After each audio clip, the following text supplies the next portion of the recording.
A paz do Senhor para todos. Muito bom estar com vocês novamente para mais um estudo da lição bíblica da Escola Dominical. Eu sou a professora Persiliana e somos da Assembleia de Deus daqui da cidade de Londrina, do norte do Paraná, e estamos agora nesse novo trimestre, o terceiro trimestre do ano já, estudando o tema A Igreja de Cristo e o Império do Mal. Um tema muito chamativo e muito necessário para os dias que nós estamos vivendo. Como viver nesse mundo dominado pelo espírito da Babilônia. E com muita alegria, essa lição de hoje, lição de número 12, sendo a Igreja do Deus Vivo, é o dia em que nós comemoramos o Dia Nacional da Escola Dominical. Para nós que trabalhamos com a Escola Dominical, que somos alunos e professores, porque a gente dá aula, mas também aprende, é um privilégio sermos alunos desta escola.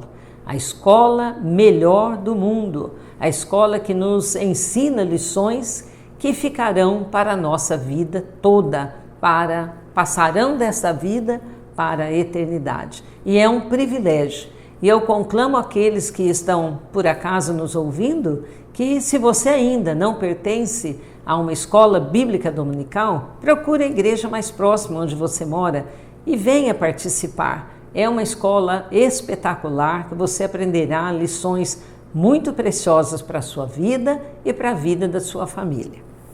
Então vamos lá. O nosso texto áureo da lição de número 12, sendo a Igreja do Deus Vivo, é o capítulo 5 do livro de Efésios, o versículo 32, que diz assim: grande é este mistério, digo, porém, a respeito de Cristo e da Igreja.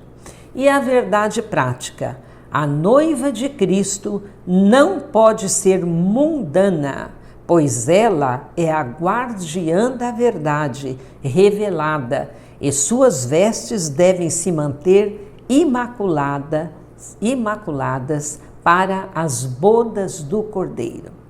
A leitura bíblica em classe traz o livro de 1 Timóteo, capítulo 3, o versículo 14 ao 16, e o livro de Efésios, capítulo 5, versículo 25, o 27 e o 32. Nós também não faremos essa leitura e creio que todos os professores já fizeram. A introdução traz assim: os efeitos do mundanismo são percebidos quando a igreja deixa de ser pautada pelos valores da fé cristã. Infelizmente, ela não está imune a influências nocivas da sociedade. Nesta oportunidade, quer dizer, nesta lição, vamos abordar a natureza da igreja, o seu relacionamento com Cristo e as armas que impedem a mundanização da igreja local. A proposta é chamar a atenção para o papel da igreja do Deus vivo como coluna e firmeza da verdade. Texto bem conhecido de 1 Timóteo, capítulo 3, versículo 15. E também a nossa lição traz o ponto 1, a natureza da Igreja do Deus Vivo, o ponto 2, Cristo e o relacionamento com a Igreja, e o terceiro ponto, as armas da Igreja do Deus Vivo. Quais são as armas que estão disponíveis para nós, para que preservemos esta igreja que é de um Deus vivo. Então, primeiro ponto, a casa do Deus vivo. A natureza da igreja do Deus vivo. E qual é essa casa? Quando o texto se refere.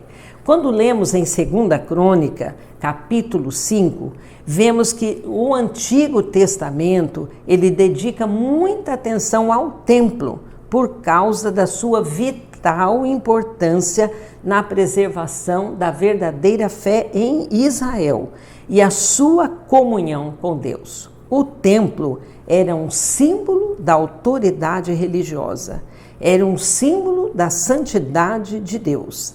A maravilhosa atmosfera do templo inspirava respeito e admiração por ele. Foi o local de inúmeras visões proféticas.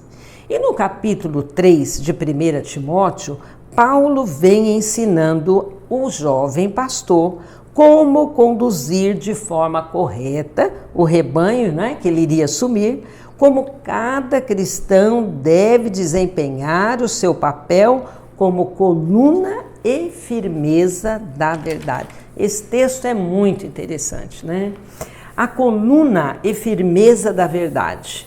Essa figura da coluna é muito significativa, pois numa construção as colunas dão sustentação para as paredes e para o teto, e sem elas a construção não iria se sustentar.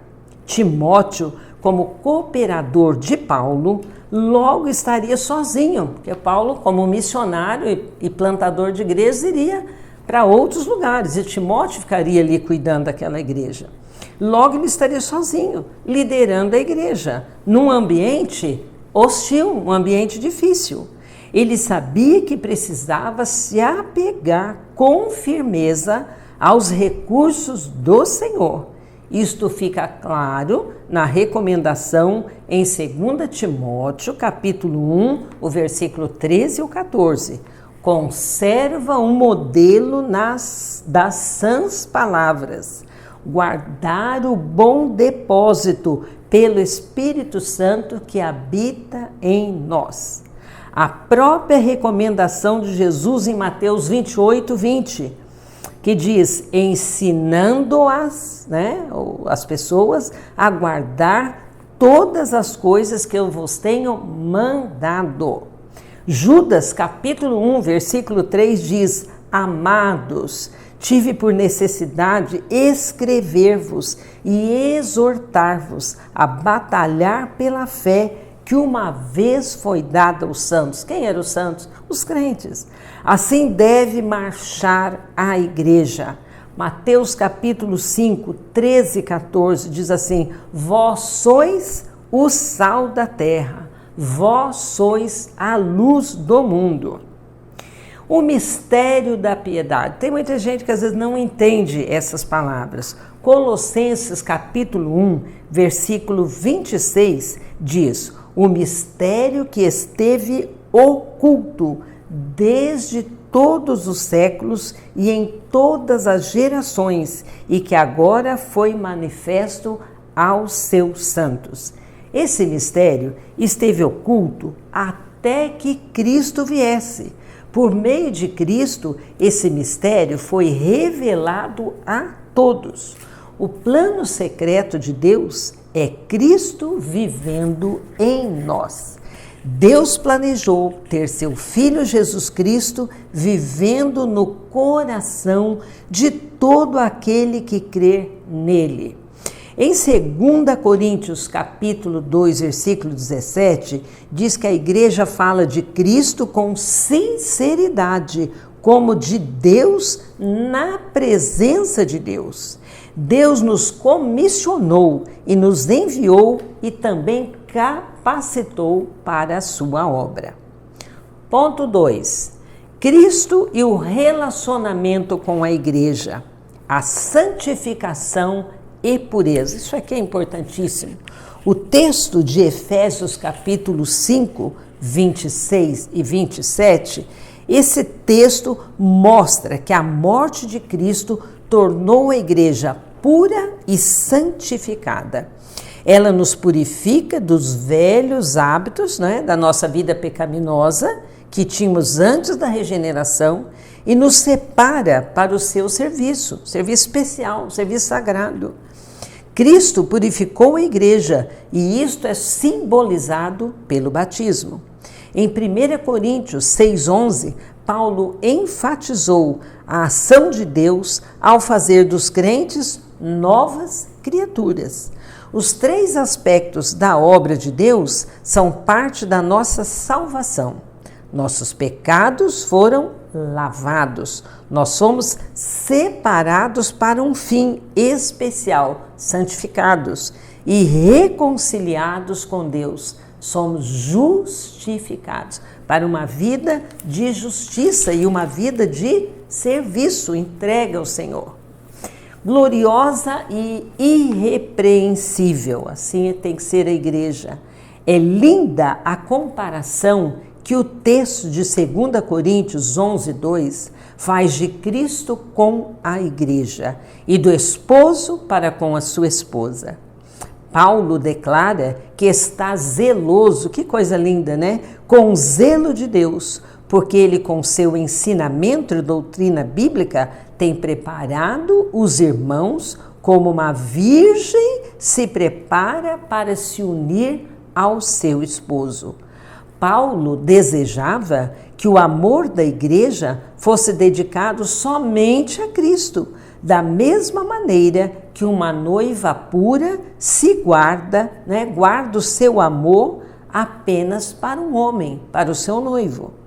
Ao dizer virgem pura, Paulo se refere àqueles que não foram afetados pela falsa doutrina. O terceiro ponto, as armas da igreja do Deus vivo. Quais são essas armas que a igreja tem ao seu dispor para lutar e poder trabalhar? O zelo pela verdade, isso é maravilhoso. Esse é um princípio inegociável. Quando em João 14:6, Jesus se declara: eu sou o caminho e a verdade e a vida. Como o caminho, Jesus é aquele que conduz ao Pai. Como a verdade, ele é a realidade de todas as promessas de Deus. E como a vida, ele une a sua existência de vida divina à nossa, que agora somos regenerados nele, e isso é para sempre, é para a eternidade. Agora, para vivermos hoje, com essa vida de regeneração totalmente mudada, e também para a eternidade.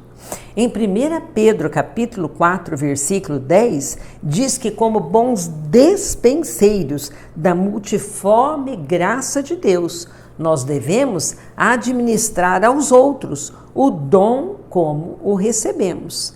Mateus 5,16 diz: resplandeça a vossa luz diante dos homens. Olha a nossa responsabilidade, para que vejam as vossas boas obras e glorifiquem o vosso Pai que está nos céus. Em 2 Timóteo capítulo 4, versículo 2, para Timóteo era importante pregar as boas novas de forma que a fé cristã pudesse se espalhar para todo mundo. Pregar a palavra de Deus é a responsabilidade mais importante que a igreja tem. Ponto 2. O ensino da verdade. Nossa responsabilidade como atalaias da verdade está presente enquanto vivemos neste mundo que tenta impedir com toda a força o avanço do evangelho através do quê? Das falsas ideias, do liberalismo teológico, através de heresias, através do mundanismo, do sincretismo religioso, uma salada de frutas que se faz, enfim, uma avalanche terrível que vem sobre a igreja, a noiva do Cordeiro. E como refutar tudo isso? O tópico já fala, O ensino da verdade. O que a igreja tem que ensinar? A verdade do evangelho.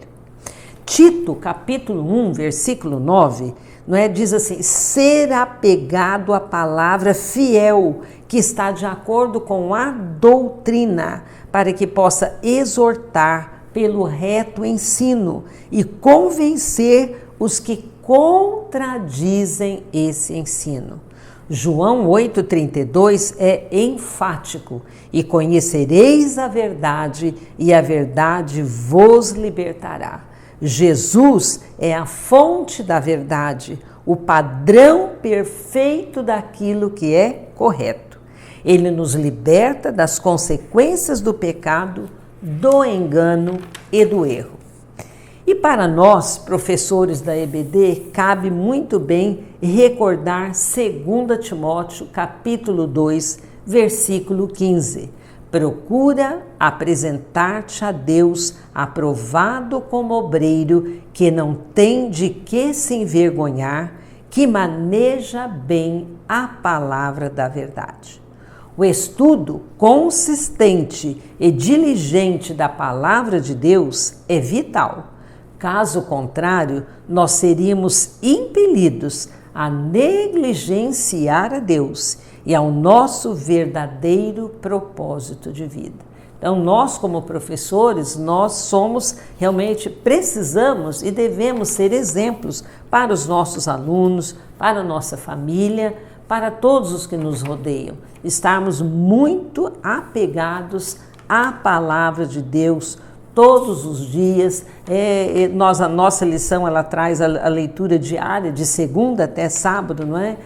Todos os dias estarmos fazendo essa leitura mais de uma vez. Quanto mais nos apegarmos a essa palavra, mais fácil de ensinar, mais fácil de viver, mais fácil de testemunhar de Cristo.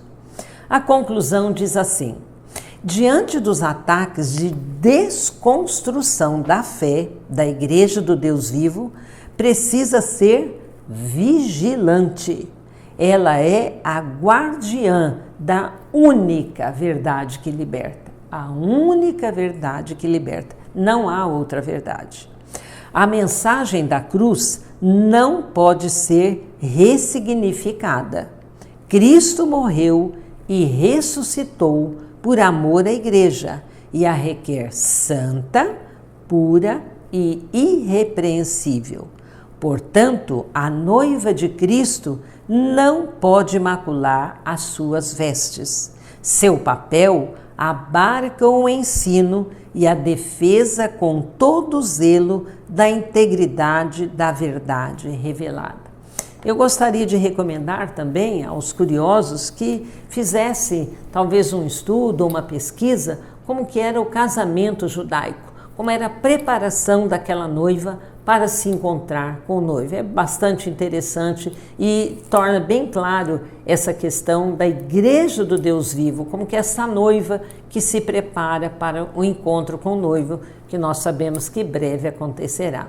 Desejamos uma excelente aula na escola dominical de sua igreja e que todos estejam sendo fortalecidos cada dia mais por esta palavra que é a verdade. A paz do Senhor para todos.